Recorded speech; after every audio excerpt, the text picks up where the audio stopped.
Bom dia, ouvintes. Okay.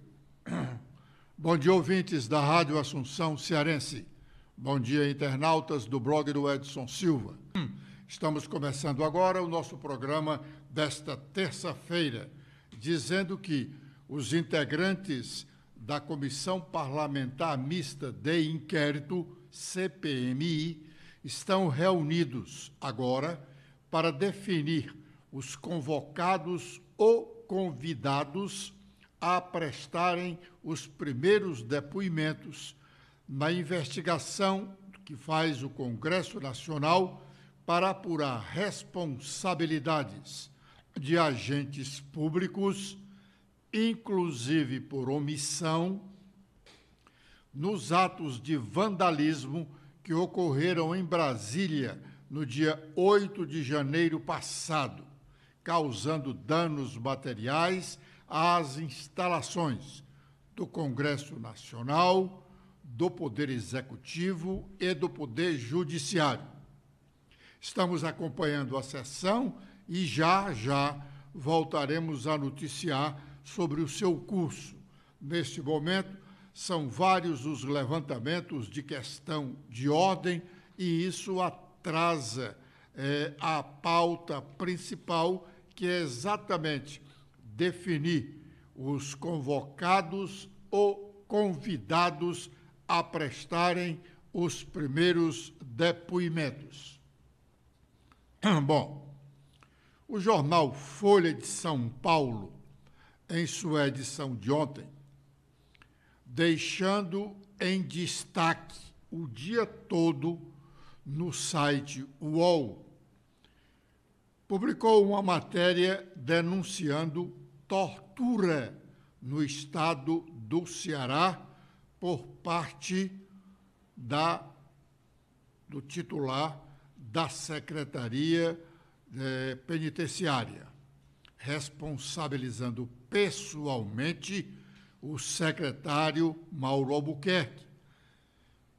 Esta matéria reclama uma resposta clara do governo do Estado, sobretudo agora que um petista, o governador Elmano de Freitas, que é um dos defensores dos direitos humanos, tem a responsabilidade pelas ações do governo do Ceará.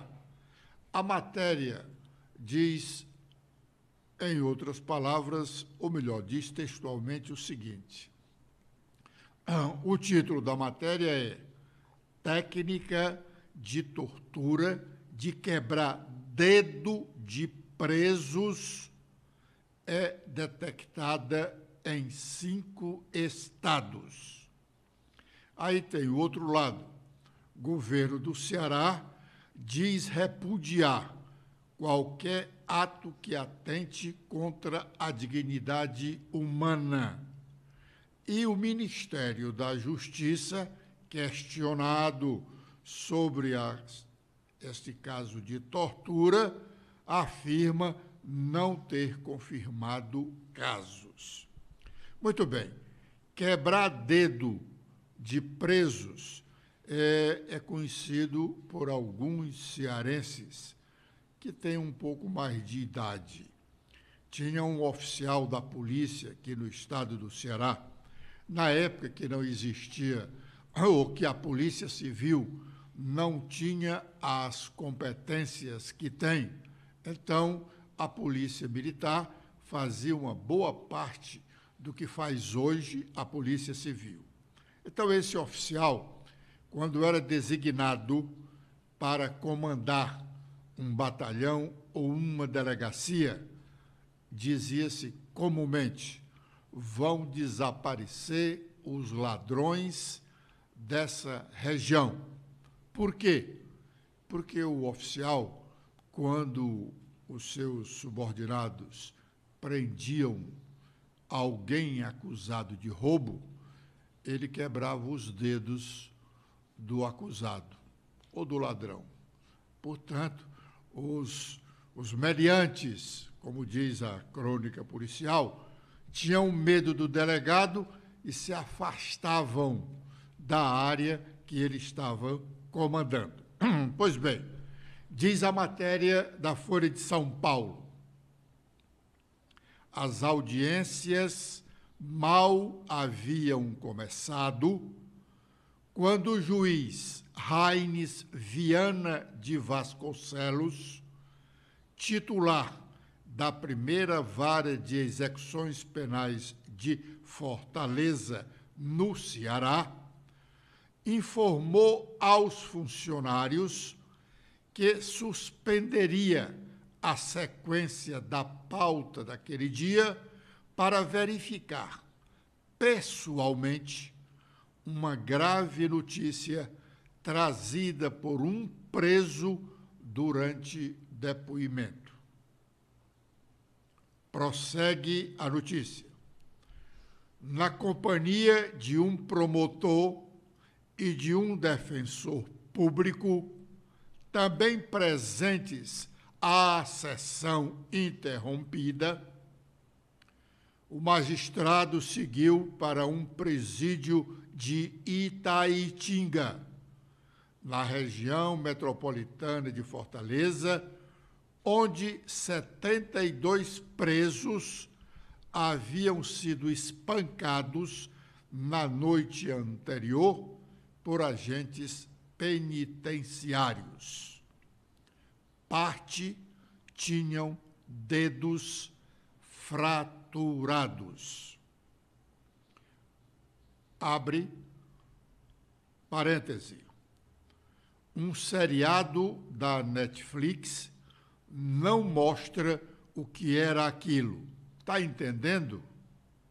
Cena de horror. Os caras todos quebrados, todos machucados. Tortura escandalosa.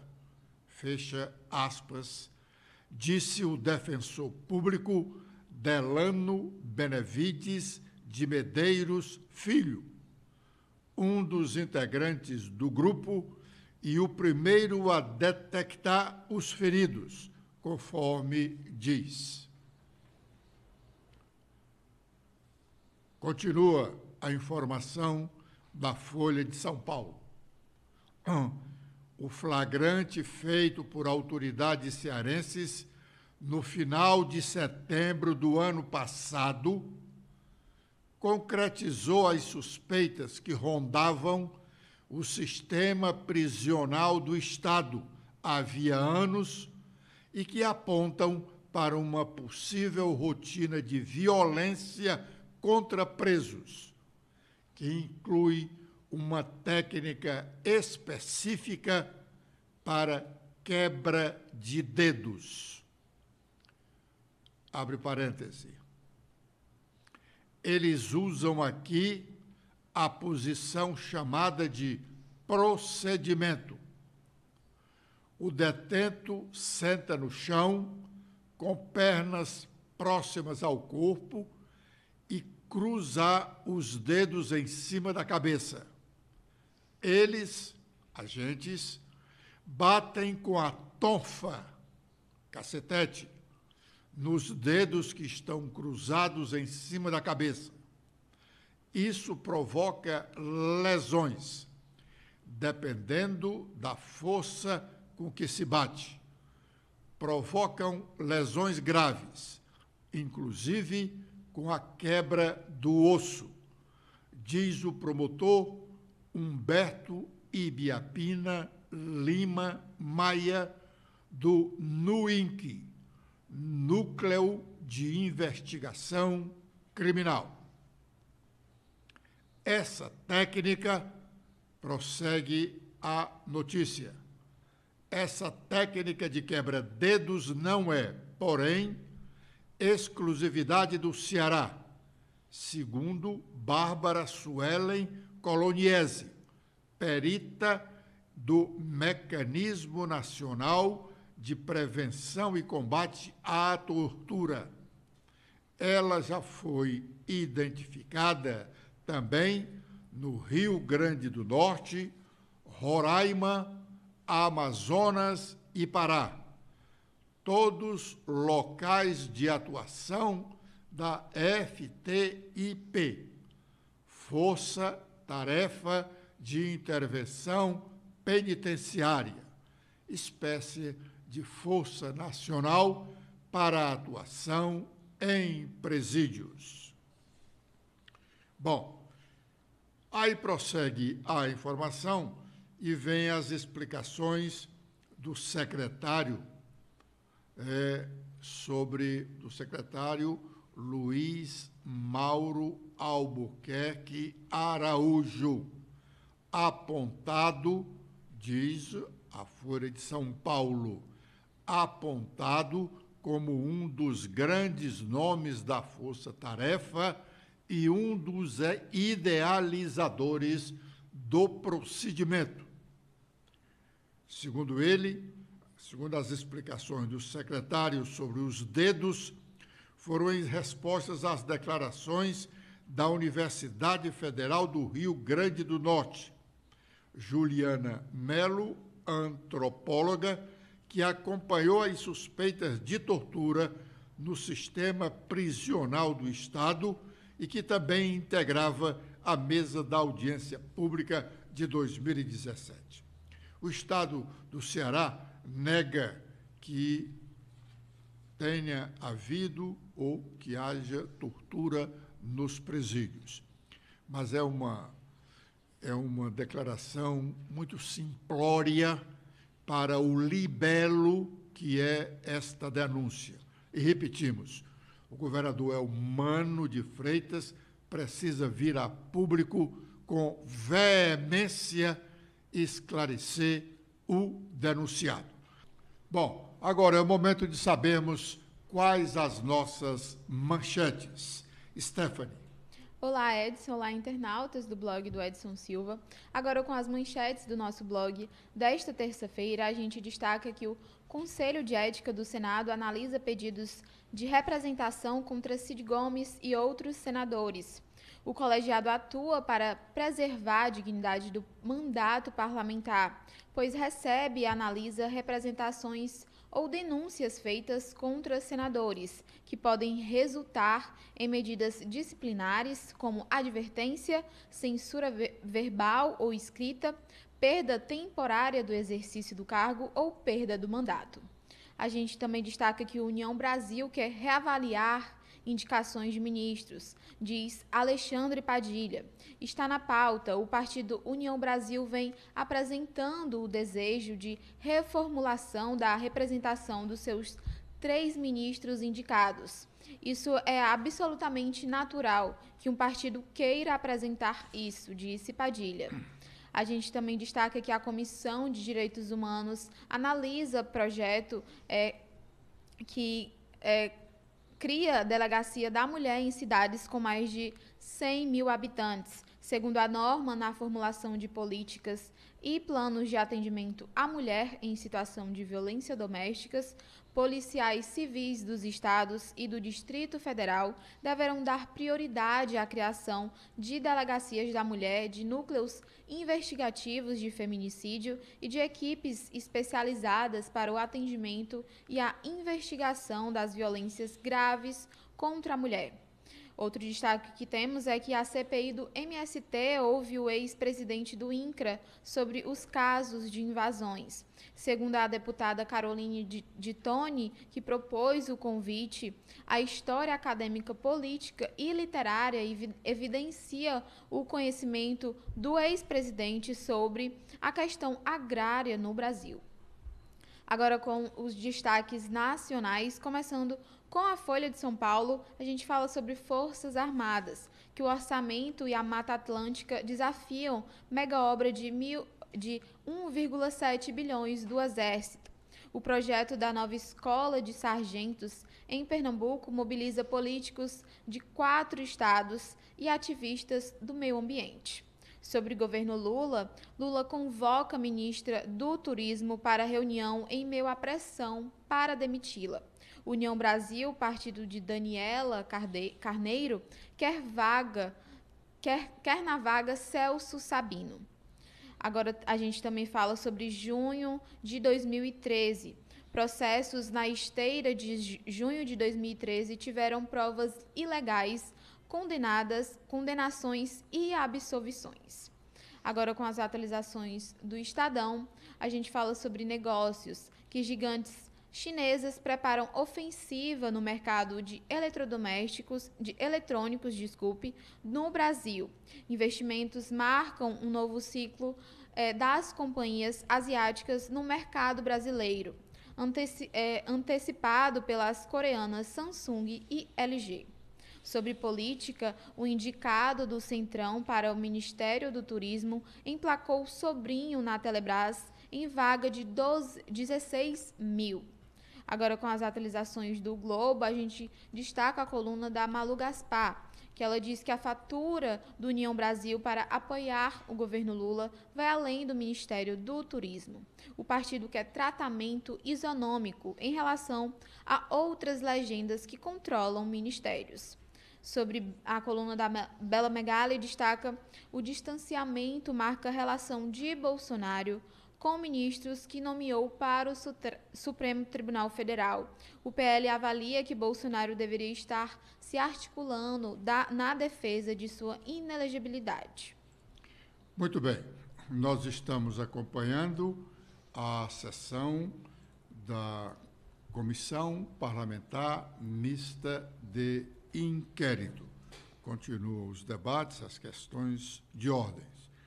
Já, quando nós tivermos a palavra da relatora ou do presidente, nós colocaremos no ar para que os nossos ouvintes e telespectadores possam saber o que está ocorrendo naquele núcleo de investigação dos atos de vandalismos ocorridos em Brasília no dia 8 de janeiro passado.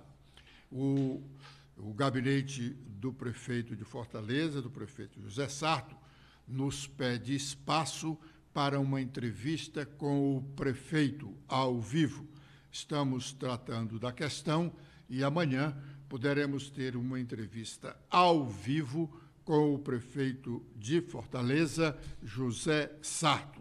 Agora, nós dizemos que o presidente Lula inaugurou hoje um novo sistema de comunicação dele e do governo, a exemplo do que foi criado pelo ex-presidente Jair Bolsonaro. É evidente que em modelo diferente. Lula fez sua primeira live na manhã desta terça-feira. Vamos ouvir parte do que ele disse. O problema é que o mandato é muito curto. Num país em que você tem todas as dificuldades legais para fazer uma obra qualquer, para fazer um investimento, que você tem fiscalização, que você tem Tribunal de Contas, que você tem impeditivos, que você tem um Congresso, que muitas coisas têm que passar pelo Congresso, é normal. O mandato de 4 anos, às vezes você não consegue aprovar um projeto importante. Se a gente for lembrar o Obama quase que não aprovou nenhum projeto nos Estados Unidos. Então eu tenho pressa. E essa pressa eu costumo passar para meus ministros. Eu costumo passar. Cada um que eu converse, quinta-feira eu vou ter uma reunião com os ministérios para cobrar pressa. Não há tempo a perder. Não há tempo para conversa fiada. Ou seja, nós temos que levantar de manhã trabalhando, parar de trabalhar o mais tarde possível da noite e no dia seguinte levantar cedo outra vez. O povo está precisando ver o Brasil andar de cabeça erguida e nós fomos eleitos para isso. E é isso que eu passo para meus ministros, para minhas ministras. Sabe, nada de ter medo de cara feia, nada de ficar colocando, mas tem dificuldade. A dificuldade existe para a gente vencer. Sabe, quando a gente é o... Bom, o presidente disse aí que quinta-feira vai ter uma outra reunião do Ministério, onde ele vai cobrar pressa dos seus ministros. Realmente, não só ele necessita de pressa no trabalho da equipe, mas a população brasileira quer que o governo mostre realmente a que veio além do seu discurso. Nós ouvimos o presidente Lula dizendo que quer pressa dos seus ministros. Vai cobrar pressa dos seus ministros na próxima reunião do Ministério, que ele anunciou que seria na próxima, ou que será na próxima quinta-feira. Enquanto isso, está avançando o movimento de mudança no Ministério do governo Lula, em razão das críticas à articulação política do governo. O próprio ministro Alexandre Padilha, ao lado dos líderes do governo, no Senado e na Câmara dos Deputados, o senador Randolfo Rodrigues e o deputado federal cearense José Guimarães, falou sobre mudança no Ministério. Vamos ouvir o que disse Padilha. Está na pauta, já falei isso desde a semana passada. O Partido União Brasil vem apresentando um desejo de reformulação da representação dos seus 3 ministros indicados. Isso é absolutamente natural que um partido queira apresentar isso. Não apresentou nada especificamente sobre um ou outro ministro, mas está na pauta discutir com a União Brasil essa reformulação. O presidente Lula, inclusive, pediu que a gente pudesse conduzir esse debate com a União Brasil, como também com os outros partidos que queiram fazer essa discussão. Eu sempre digo que governo é igual um rally. De vez em quando, durante o rally, você tem que trocar o motorista, tem que trocar o pneu. O que importa é estar no caminho certo. Esse é um governo que tem um rumo, tem um caminho certo, tem conseguido aprovar suas 5 prioridades que estavam estabelecidas no Congresso Nacional nesse primeiro semestre. Vamos trabalhar para terminar o semestre concluindo essas 5 prioridades aprovadas, como eu tenho feito até esse momento. Vai manter o seu rumo, eventualmente durante o rally, com algum obstáculo, solo diferente, alguma situação diferente, você pode ter que trocar motorista, copiloto, pneu, algum equipamento. Isso é absolutamente natural, não está em questão a qualidade da gestão de nenhum ministro ou ministra. Bom, me parece que o ministro Padilha está exagerando. Não se pode comparar o governo a um rally, trocar pneu, trocar algum motorista. Motorista é o presidente da República, é ele que guia o seu ministério, guia as ações do governo. Trocar o motorista, uma vez foi trocado, recentemente aqui trocou-se a presidente Dilma Rousseff. Antes havíamos trocado o presidente Collor de Mello. Se ele acha que é possível também fazer essa troca, está ruim. O problema é que o governo está demonstrando fraqueza. Uma simples pressão do Congresso, o governo diz: vamos mudar o ministério para atender aos interesses de uma parte da Câmara dos Deputados. Governo fraco não gera expectativa de sucesso. Infelizmente, o governo precisa ser forte sem ser ditador. O presidente foi eleito para governar com a colaboração do Congresso e do Poder Judiciário, os 3 poderes da República trabalhando harmonicamente. O governo mudando o ministério. Como pretende mudar, está assinando um atestado de fraqueza. O ministro da Educação, Camilo Santana, está apostando na ampliação para todos os estados brasileiros do projeto de alfabetização na primeira idade. Um projeto criado realmente, a princípio, lá em Sobral, foi trazido para o governo do Estado e agora o ex-governador do Ceará, ministro da Educação, teve o apoio do presidente Lula para estender esse projeto a todos os estados brasileiros em acordo, em cooperação com os governadores e prefeitos. O lançamento do projeto foi ontem, como nós falamos em mais de uma oportunidade no nosso programa da segunda-feira. Não tivemos oportunidade de mostrar a fala do ministro, porque ele já falou quando o nosso programa estava ao fim. Mas nós podemos ouvir agora. Vamos ouvir o que disse Camilo. Estamos aqui lançando o pacto, aliás, o compromisso da alfabetização das nossas crianças na idade certa. E eu vou aqui mostrar alguns dados importantes. 2021, nos dados do SAEB, é importante a gente ter noção do que significa isso. Em 2021, nos dados do SAEB, nós tivemos 2,8 milhões de crianças que concluíram o segundo ano do ensino fundamental. Destes, ainda do SAEB 2021, cerca de 1,7 milhão, 61,3%, não tem aprendizagem adequada, desempenho em língua portuguesa adequado. 61,3%, quase 1 milhão e 700 mil crianças.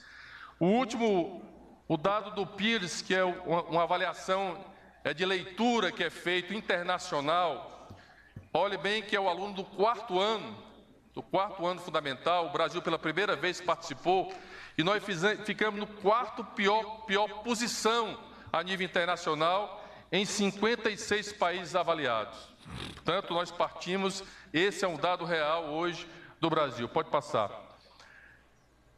Os estudos mostram que quando uma criança, quando um cidadão, quando a pessoa se alfabetiza, presidente, ele tem 2 vezes mais chance de ter uma renda maior, 2 vezes maior a renda. Ele tem 26% condições de ter um trabalho formal.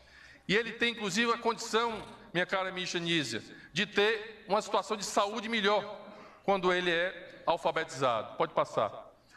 Bom, e esse é o objetivo do compromisso. Nós queremos garantir que 100% das crianças brasileiras sejam alfabetizadas ao final do segundo ano do ensino fundamental, cumprindo a meta do Plano Nacional de Educação, aprovado pelo Congresso Nacional, que vai completar 10 anos, agora em 2024, que nós vamos construir. O Congresso Nacional terá que votar o novo Plano Nacional para os próximos 10 anos, o objetivo desse país. Bom, nós estamos acompanhando a sessão da Comissão Parlamentar Mista de Inquérito, que ainda está tratando de questões de ordem dos deputados e senadores, porque os interesses são muitos nas definições de convocação ou convite a depoentes e a requisições de documentos para embasar o trabalho da relatora, a senadora Elisiane Gama. Nós vamos acompanhar e o blog vai registrar todos os detalhes dessa reunião. Obrigado pela audiência dispensada. Amanhã, com a proteção de Deus, estaremos de volta às 11h45 para atendermos aos nossos ouvintes da Rádio Assunção Cearense e internautas do blog do Edson Silva. Stephanie.